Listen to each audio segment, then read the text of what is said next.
తెలంగాణ ప్రభుత్వం 50% పైచిలకు ఆర్టీసీ ధరలు పెంచడం, సామాన్య విద్యార్థులకు చిన్న చిన్న ఉద్యోగాలు చేసుకునేటటువంటి వారికి, అదేవిధంగా మెట్రో ధరలు పెంచడం, దానికి అనుబంధంగా ఉన్నటువంటి MMTS ధరలు పెంచడం అన్నది నిజంగా కూడా దారుణం.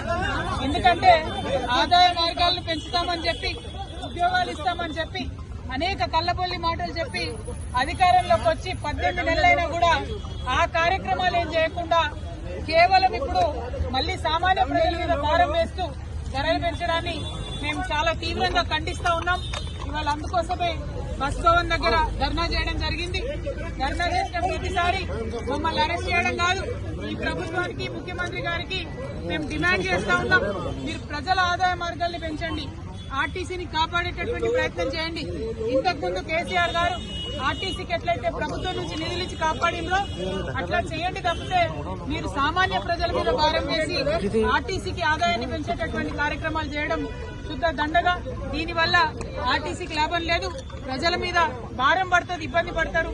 గ్రామీణ ప్రాంతాల్లో ఉన్న ప్రజలకు మరీ ఎక్కువ ఇబ్బంది అవుతుంది.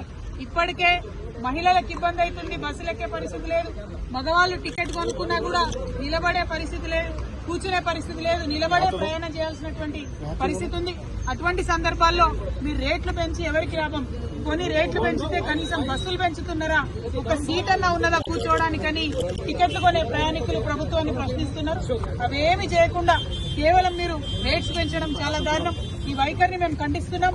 మీరు రేట్లు తగ్గేంత వరకు కూడా మేము ఉద్యమిస్తామని సందర్భంగా తెలియజేస్తా ఉన్నాం.